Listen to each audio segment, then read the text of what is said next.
Hey guys, how's it going? Srey here. So today I want to talk about Alarak. Alarak is a melee assassin and one of the best, if not the best melee assassin in the game overall. He's good in a lot of situations against a lot of heroes and he's never really a bad pick. However, he's also one of, if not the most difficult melee assassin to play in the game. He's also one of the most difficult heroes outright to play. And this isn't because he's complex or he has a lot of depth. He can do a lot of things, but it's more because he's just kind of mechanically intensive. And this relies around telekinesis.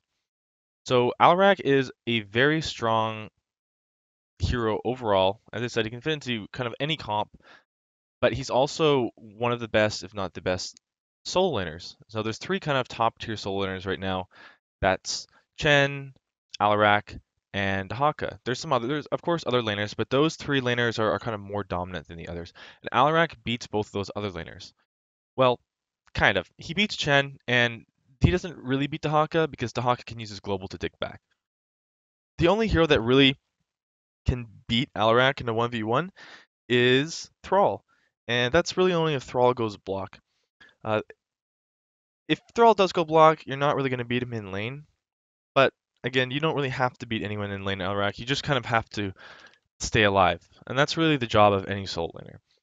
So Alarak's a good soul laner because he has great sustain, he has great poke, and he has telekinesis, which is not only really good for going for combos and trading, but it's also really good for avoiding ganks. So if I use telekinesis here and I push myself, it doesn't really push me that far. The important part of telekinesis in surviving in lanes is that you can use it to avoid CC. So Myrden, for example, will throw a Stormbolt, and just as he's about to throw it, you dodge it. ETC comes in for a slide, you can push yourself away or you can push him away. If a Nova's coming in for a gank, you can just push Nova away and reveal her. So you have a lot of ways that you can use telekinesis to keep you alive in lane. Now, in regards to his abilities, they're fairly low cooldowns, so you're going to be using them fairly often, but telekinesis and Discord Strike should almost always be used in tandem. So the only time you wouldn't use them in tandem is if you don't need to set up for Discord Strike. So Discord Strike has a bit of a delay on it, has a 0.5 second delay, and that can make it quite difficult to hit. So telekinesis is most often used to combo and set up for Discord Strike. You don't really use telekinesis on its own, but there are some situations where you would. So on Battlefield of Eternity, for example, you can push enemy heroes with telekinesis into the Immortal Stun.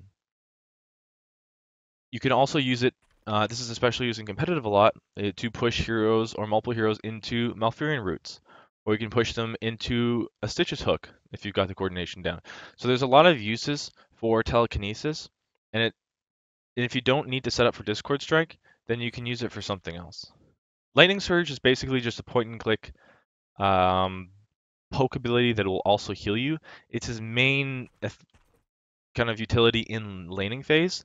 You can combo if they get in range. So again, combo is just WQ, and then you can hit. You want to get them with auto attacks, and you want to throw in some lightning surge E power. Now, Alarak has kind of a unique passive. It increases the damage he does to heroes.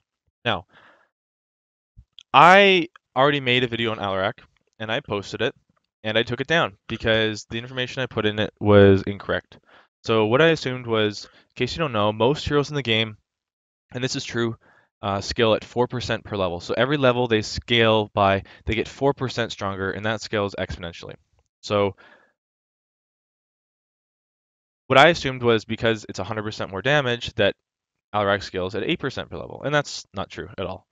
So what this passive does is it basically just means that his abilities do more damage to heroes than they do to minions, and that's what everyone assumed, but for whatever reason I assumed otherwise. Now, the interesting part of his passive is that some of his talents will reduce the effectiveness of this. And all of the talents, for the most part, are worth taking, even though it's going to decrease the damage that you do, because the utility that they offer in other ways are better than losing 10% of your extra damage versus heroes. So I just want to show you guys a graph here. Okay, so you have no idea what you're looking at. Okay, so the red graph here is these are basically just the Qs of several heroes. So the Q abilities. So the graph one is the Q ability of Alarak's is Discord Strike basically. Um, the orange one is the Q ability of Chromie. The green one is the Q ability of Thrall, and the blue one is Li Ming's Wave of Force. So the first three abilities scale at 4% per level, as I said. And even though Alarak does twice as much damage versus heroes, he still scales at the same. So the slope of these graphs are the same. So you can see that they curve at the exact same rate. All the graphs except for the blue one. So the blue one curves harder because it's 5% per level. So Alarak scales identically to every other hero that scales at 4% per level. So you can see here that it's just the graph is just shifted upwards. That's basically the only difference in terms of scaling here. So I just wanted to show you guys that this is assuming, of course, that this is a flat two like this two here. If this was like if Alarak, if this red bar here was at 70%, this two would be a 1.7. Um, so yeah, basically I just want to show you guys that Alarak does scale exactly the same as every other hero that scales at 4% per level. So there's no difference. His passive doesn't really change that at all. Okay, let's move on to talents. Okay, level 1, all of his talents are pretty much trash, except for Applied Force, which is the option that you're going to go for. So without effort and Power Conduit basically just reduce the mana cost. And Alarak has 0 mana problems, so that's not something that you'll ever need to worry about. I should set the level to Choose a 20 here. talent. So Choose a Applied talent. Force increases the push range of telekinesis by 20%. So let's actually talk about his abilities first. Just forgot to talk about that really quick. So Discord Strike is in a cone around you, and you can aim it, and it's a 0.5-second delay, and it silences for 1.5 seconds. 1.5 seconds is fairly long. I believe that Sylvanas' Wailing Arrow is 2.5 seconds, and that's a heroic ability. So on an 8-second cooldown, Discord Strike is fairly strong. 1.5 seconds is quite long for a basic ability that does AoE. Uh, Lightning Surge is a targeted point and click, and it basically just does damage, and it's going to heal you for the 75% of the damage it does to heroes. Remember that all of his abilities are doubled, assuming you have 100% here. So it's 75%, but it's 75% of not 219, but um, 438. So it's quite a lot of healing that you're going to gain from Lightning Surge. Now, Telekinesis is the ability that really sets Alarak apart and really puts him at a higher skill cap than other heroes. So you can see that the W here is a vector kind of targeting system, and you see you can pull and make it shorter or longer. This pull doesn't do anything. Okay, so if you pull it larger or smaller, it's gonna push the exact same amount. This is just for your own use. Now you can see here that when I press Q and I press E and I press W, it shows a targeting system. This means I have quick cast off. So I actually recommend that you play Alarak with quick cast on, and indeed you should be playing all of the heroes with quick cast on.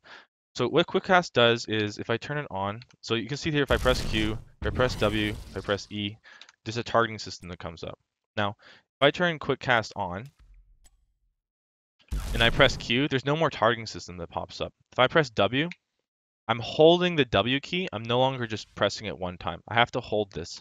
So what I'm doing here is I'm holding W and then I'm releasing, and that pushes it in the direction. And E won't even appear because I have to literally press E over a target. So the reason I mention quick cast on Alarak, but I don't mention it on other heroes, is because I think that quick cast is important to use on Alarak in general. It's good to use on all heroes, especially like Li Ming. But for Alarak, I think that it's important because his abilities are going to be comboed very quickly. And if you're not used to being able to do that quickly without, it's easier to do it quickly with quick cast on, is what I'm trying to say. And although you might only lose a fraction of a second, like a few tenths of a second, it adds up so that you might not get the perfect combo off, and it makes it so that you might miss your Discord strike, or you might miss an auto attack or something in between. And all of this adds up, and you'll definitely miss out of kills if you're not perfectly using the combo. Because all of his abilities need to be used at basically the exact same time. It's not using E here, but you would be using E as well because I don't have a target.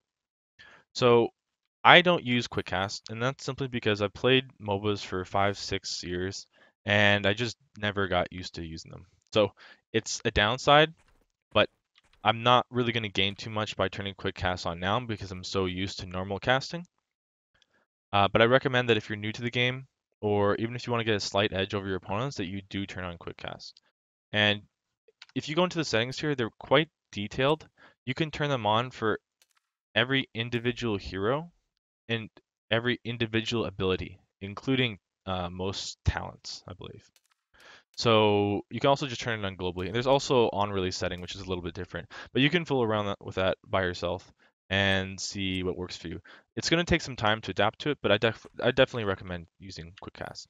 Okay, back to the talents. So you can see that when you use telekinesis, pushes a set distance and 20% more. So something you may not know is that if you want to self-cast an ability, you hold the Alt key.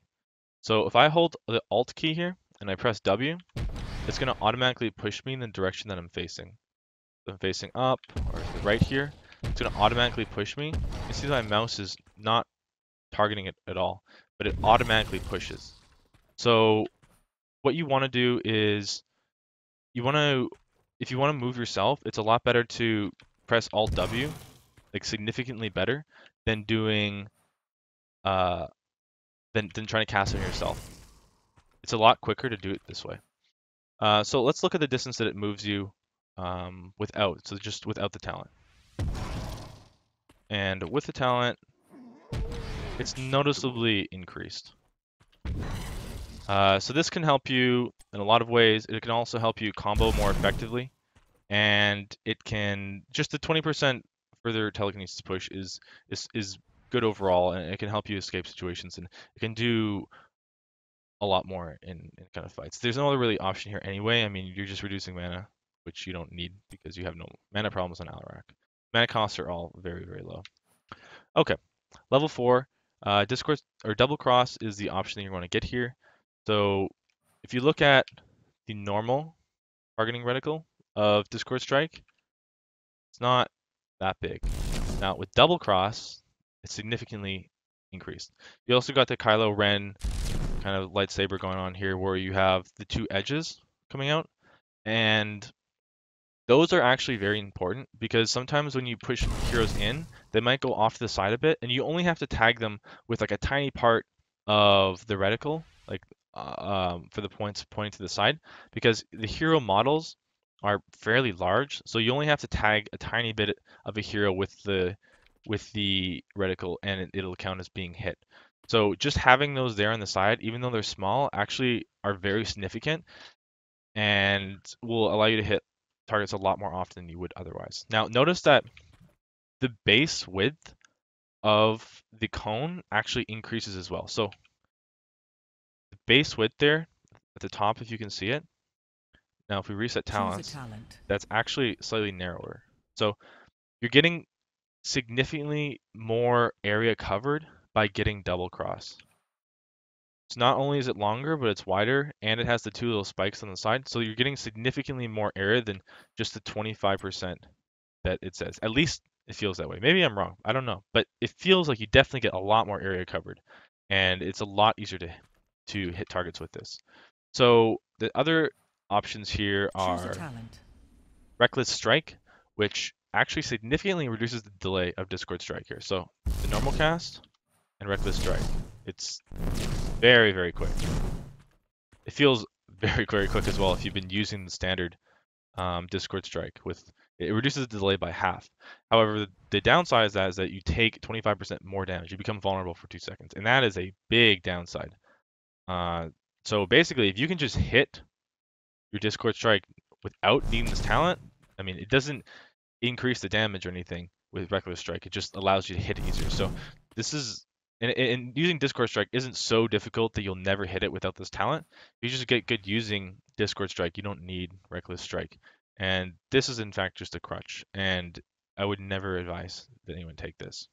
Choose a talent. Okay, so now you have Cycle of Discord. This is actually a pretty decent talent that I'm surprised that I've never seen taken. Again, I'd still recommend Double Cross, but the Cycle of Discord reduces the cooldown of Discord Strike from from 8 seconds to 6 seconds, and if you miss the target, it's going to be reduced to 3 seconds. So 2 plus 3 there. So that's actually quite significant. At least, I mean, you're going to assume that you're always hitting your Discord, so it's only going to be reduced from 8 seconds to 6 seconds, but that's still a 25% decrease. That's fairly significant. Um, but I think that you just get more effectiveness out of double cross anyway. And again, you're going to be comboing Discord Strike with telekinesis a lot of time anyway. I mean, later on you can reduce the cooldown of telekinesis, but Discord Strike is an 8 second cooldown. It'd still be a 6 second cooldown. So until you get the reduced cooldown telekinesis, you won't be able to combo it that quickly anyway. Discord Strike is also, or Double Cross is also really effective in team fights. Like, so if you're just thinking of trying to hit one hero, right? Then if you combo, it's pretty easy to hit one hero. But the fact that if you go double cross, you can hit significantly more heroes, makes it a lot more appealing, especially when you're in team fights. You might just hit extra heroes accidentally as well.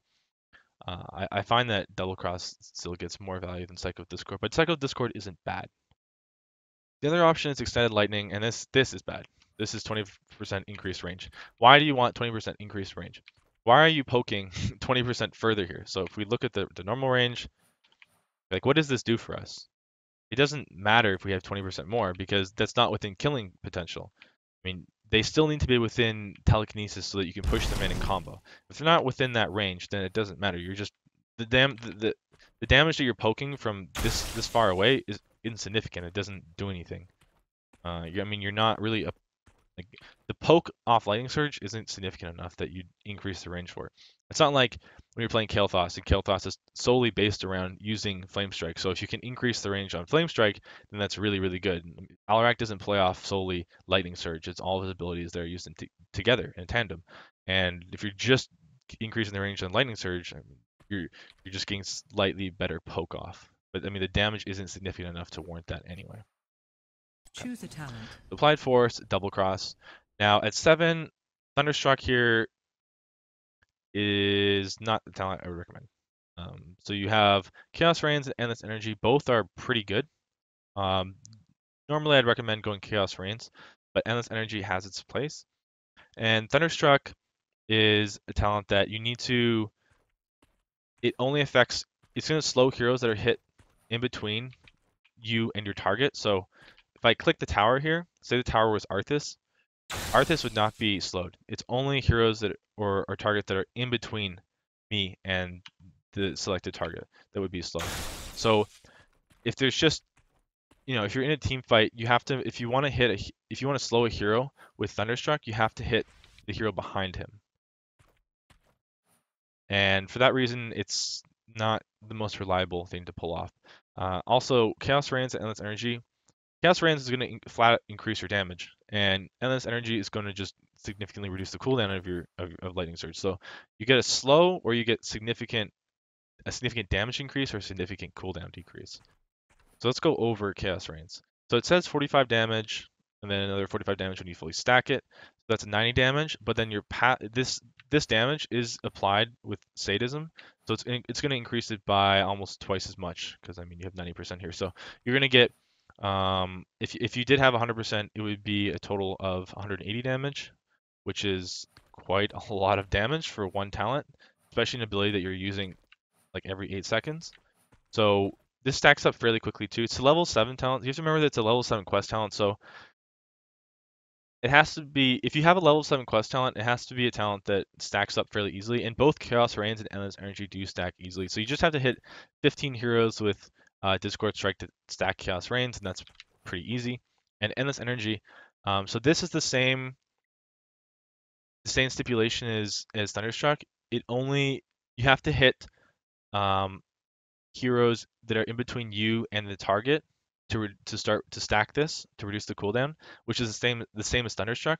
Now the difference is, and why I'd recommend Endless Energy but not Thunderstruck, because there is a difference here. You only need to hit the heroes in between to stack the ability. Now you only have to do it 10 times. So once this is stacked, you no longer have to have the stipulation of having to hit in between. So it just flat reduces the cooldown by 2 seconds. So from 6 to 4, that's 33%. That's a lot. That's a third decrease in cooldown. That's a lot. That's a big change. So this is going to moderately increase your damage, and this is going to significantly reduce the cooldown. I still recommend Chaos Range just because I think the damage is more effective, just a flat burst damage. And but you could go Endless Energy if the enemy team has a lot of poke. So we'll select Endless Energy here. Okay, level 10 is where people make a lot of mistakes. So you're gonna assume that I would recommend Deadly Charge, and I don't. And in fact, a lot of competitive players don't recommend Deadly Charge. They're gonna recommend Counter Strike. Now this might seem counterintuitive, but you don't want to Deadly Charge into the enemy team. Okay, the only time you want to Deadly Charge into the enemy team is if A, they have really squishy backline. They have like a medic or someone you have to get on, or like even if they have a hammer, I still wouldn't, because the hammer would just kill you. Or you're just cleaning up a Deadly Charge. So in both of those situations, in the first situation, you have to take Deadly Charge because otherwise you can't do anything. And the second situation, it's just not kind of the optional choice. So Counter Strike is what I would recommend a lot more often because it has a lot more uses. So Counter Strike is good because not only does it do more damage. Remember that both of these abilities are also affected by sadism, so it's going to increase the damage that you do. So it says 603 here, so if you had full sadism, it would do more than 1200 damage, which is an insane amount of damage, and it's AoE. It also grants you protected and unstoppable for 1 second, so it has a lot more uses than just trying to kill a hero. So Deadly Charge, if you use it into the enemy team, you're basically just putting yourself into a very risky spot, whereas you could be just killed as soon as you dive in. So I mean, if you're deadly charging in, you're basically going to charge in here and then try to use a combo. And even players who have mastered Alarak aren't able to do that reliably. It's very difficult to do. Like, so on a static stage here, it's pretty easy. But in a realistic game, it's very hard to pull off because everyone's moving around the map. You might have Li Ming blinking, and it's just hard to coordinate. So the way you generally want Choose a to talent. pull off your combo is you're off on the side, you look for engage, and you WQ, land E, and then you use Counter Strike to counter the counter engage of the enemy team. So it should actually be called Counter Strike because it's not like usually you're still looking on the offensive, and then while you're on the offensive, they counter your attack, and you want to counter their counter attack. So that's generally how it's used. But you can also use it because it's protected and unstoppable to, for example, prevent the damage from Kael'thas Power Blast or Nova Precision Strike, or even if you're trying to contest a boss point and Foul Side Gusts, and then you cast Counter Strike, you're unstoppable, so you don't move from the gusts and you can stay on the point. So it has a lot more uses than just trying to kill an enemy hero. It also has a 15-second lower cooldown, which is a lot. It's a 30-second cooldown. You can use it. You don't have to use it like a heroic ability at all. The other part of Deadly Charge is that you have to, I mean, it's called Deadly Charge, so it's basically a purely offensive ability. Because you're interrupted while casting, it means that you can only do it when the enemy team is unaware or they're just running away and you're cleaning up. So I feel that Counter-Strike has a lot more uses and it's just more effective overall. So 13, we have a lot more options here. So we have Dissonance, Psychokinesis, Hindered Motion, Pure Malice. These are actually all very good talents. The only one I would say is underwhelming is Psychokinesis. And that's only because Pure Malice is going to give you more damage. Psychokinesis still gives you pretty good damage. Remember that, so Telekinesis does 105 damage at level 20, but it actually does 210 damage, assuming you have full sadism because of sadism. And then when you double that damage, it's going to do 420 damage. I don't think that's a coincidence. So it's going to double the damage. It's going to give you an extra 210 damage, assuming you have full sadism. And The thing is that Pure Malice will just give more damage than that overall. So you're going to get more damage in Telekinesis with Psychokinesis, but Pure Malice will give you more damage overall throughout your combo. Especially like even if you just get 40% damage, 40% more damage on 603%, 603 is like just using Counter Strike makes it almost more effective than Psychokinesis, or more effective. Now, Hindered Motion, I'm surprised that no one has ever taken this, but at the same time, I'm not that surprised because of how good Dissonance is and how good Pure Malice is. So the slow, 40% slow on an AoE targeted ability that doesn't decay for 2 seconds is really good. And I'm surprised that, like I said, I'm surprised that I haven't seen it used to any effect, but it's actually quite good. However, I'm going to suggest that you take Dissonance if you're in more coordinated play, and Pure Malice if you're in less coordinated play. So Dissonance going to reduce the sadism bonus by 10%, but it increases the silence duration by 0.75. Okay, so what's the duration of the normal silence in Discord Strike? 1.5 seconds. Now, 0.75 seconds longer is 50% longer silence, so it's going to go to 2.25. And as I said before, Sylvanas' Wailing Arrow, a heroic on a 90-second cooldown, I believe, silences for 2.5 seconds. This silences for 2.25 seconds on an 8-second cooldown, and it's still AoE.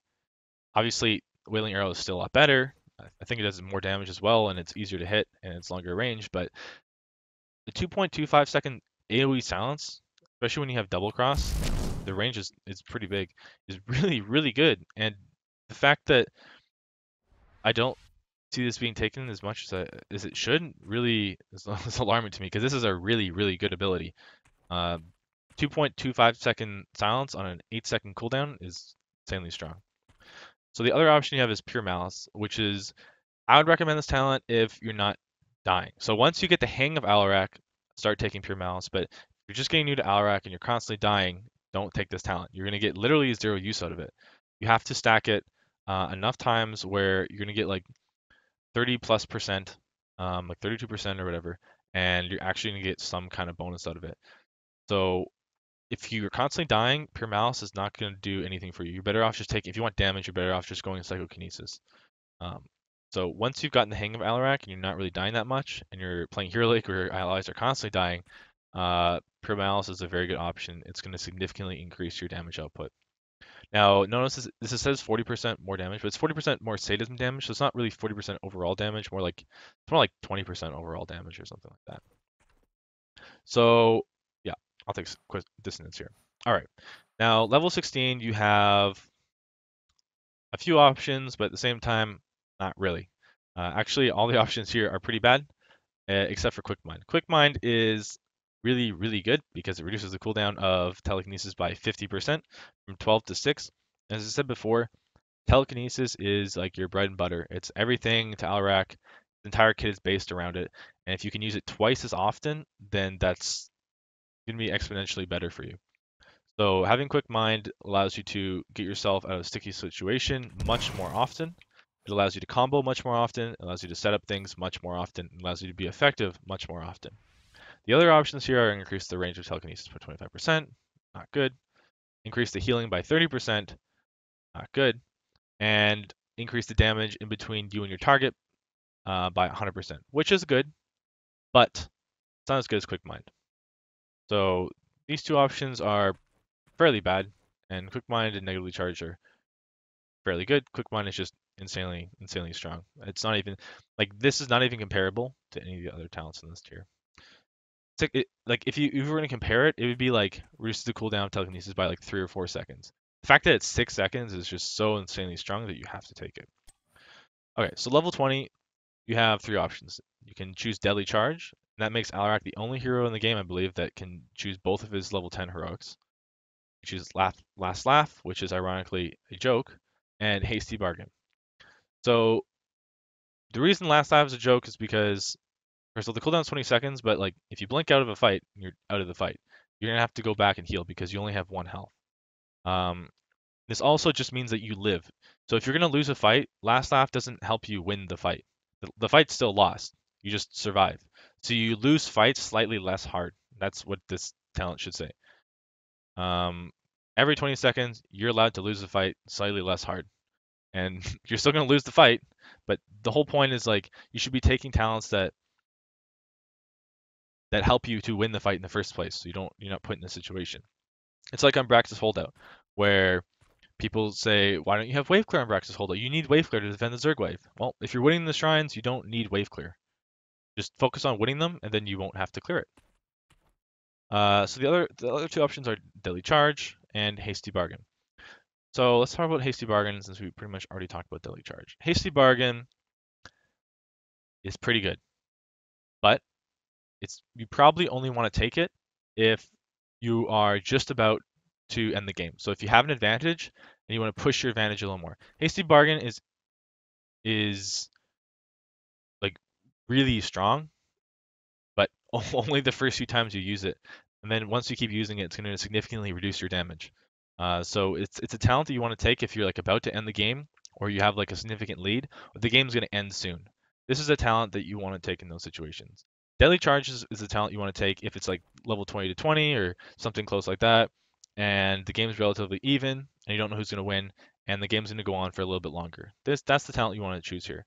And Deadly Charge is exponentially better once you have Counter Strike. Why? Because now you can actually Deadly Charge in, you can combo, and then you can Counter Strike. And having the Counter Strike with Deadly Charge makes Deadly Charge a lot better because of the uses that you can use with Counter Strike, and it allows you to survive longer and do more damage. Like I don't think I can overstate here how much damage Counter Strike does. Like 603 damage, and then times 1.7. Or if you have more sadism, it's going to do like over 1,000 damage, 1,200 if you have 100% sadism. It's going to do even more damage than that when you have pure malice. That's so much damage. If you deadly charge in, and then you get a combo, and then you counter strike, you're gonna like one hit their whole team if you hit. Like you can easily one hit heroes if you hit all of your abilities. On Alarak, like the amount of damage that he does is absolutely insane with counter strike. Counter Strike does a ridiculous amount of damage. That's what I'm trying to say. All right, so we've gone over talents. The last thing I want to say is that Alarak is difficult to play. Not an easy hero to play. I can't play him mechanically at the highest levels, so I don't play him. Um, Even in Masters tier on Hot Slogs, for example, he is one of the lowest run rates of any hero, and yet he's one of the best heroes you can pick competitively. And this is because like, even Masters players in Hero League still don't know how to play Alarak properly. even even the top kind of tier for Heroes of the Storm don't know how to play Alarak.